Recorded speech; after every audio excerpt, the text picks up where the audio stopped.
Hi hello കൂട്ടുകാരെ, നമുക്ക് ഇന്നൊരു ഡ്രിങ്ക്സിൻ്റെ റെസിപ്പി നോക്കി. ഇപ്പം ഭയങ്കര ചൂടല്ലേ, എല്ലാവർക്കും വീട്ടിൽ തന്നെ ഉണ്ടാക്കാവുന്ന നല്ല സൂപ്പർ ആരോഗ്യകരമായ ഒരു ഡ്രിങ്ക്സാണിത്.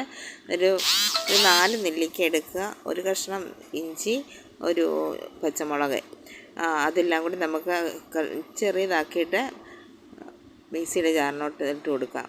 അതായത് അതിനകത്ത് ആവശ്യത്തിനുള്ള പഞ്ചസാരയും കൂടെ ചേർക്കുക. നല്ലതായിട്ട് അരച്ചുകൊണ്ട് വരണം. ആദ്യമേ ഒന്ന് ക്രഷ് ചെയ്തിട്ട് പിന്നെ സ്വല്പം വെള്ളം കൂടെ ഒഴിച്ച് അരയ്ക്കുമ്പോഴത്തേക്ക് നല്ലതായിട്ട് അരഞ്ഞു വരും. എന്നിട്ട് നമുക്ക് ഒരു അരിപ്പയിൽ നിന്ന് അരിച്ചു കൊടുക്കുക. അരിച്ചിട്ട് നമുക്ക് ഇതിനകത്ത് 1 ലിറ്റർ വെള്ളം വരെ നമുക്ക് ഈ 4 നെല്ലിക്കയ്ക്ക് 1 ലിറ്റർ വെള്ളം ഉപയോഗിക്കാൻ പറ്റും.